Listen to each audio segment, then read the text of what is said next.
My name is Bob Silicano, and my wife Janet and I run a lab here at the Johns Hopkins University School of Medicine. We study antiretroviral therapy for HIV infection. Therapy is now very good, but it's not curative. And the reason is that the virus can persist in a latent form in resting memory CD4 cells. And this latent reservoir, as we call it, is extremely stable.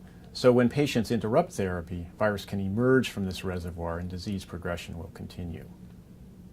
This reservoir arises as a consequence of normal T-cell physiology. When a resting CD4 cell encounters antigen, it undergoes blast transformation and proliferates, generating activated effector cells.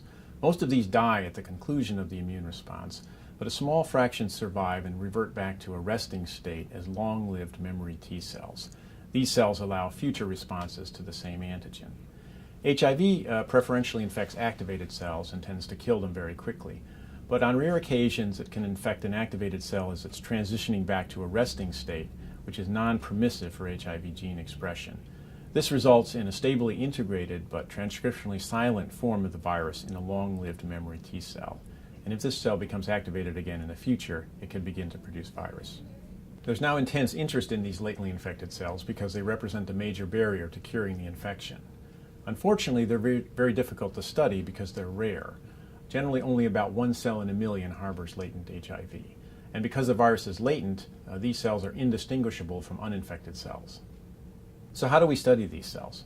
Resting CD4 cells are isolated from the blood of patients on antiretroviral therapy, plated in limiting dilution, and then subjected to activation with a mitogen.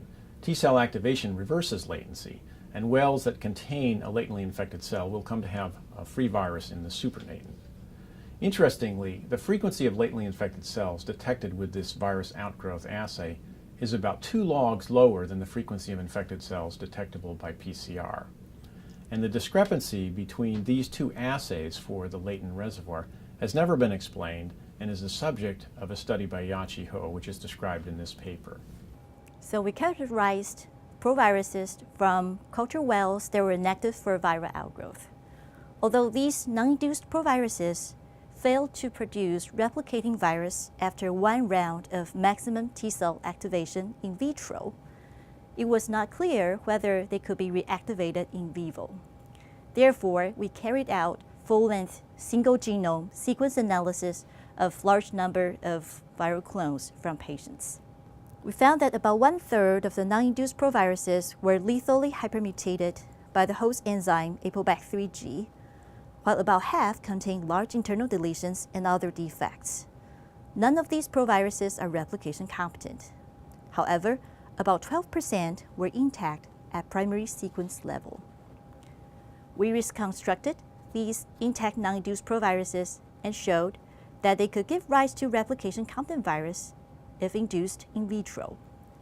We also showed that the non-induced proviruses had functional, non-methylated promoter regions and were integrated into active host genes.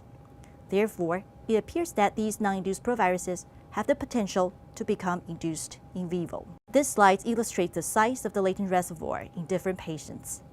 This is the size as assessed by DNA PCR. As we have shown, most of these proviruses are defective. This is the size of the reservoir as measured by the viral outgrowth assay.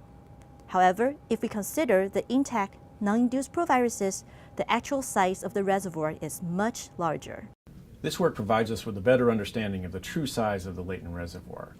If all of the intact non-induced proviruses can be induced in vivo, then the true size of the reservoir is about 60-fold greater than previously estimated. Curing HIV infection will require finding a way to reactivate all of the viruses that have a potential to rekindle the infection in vivo.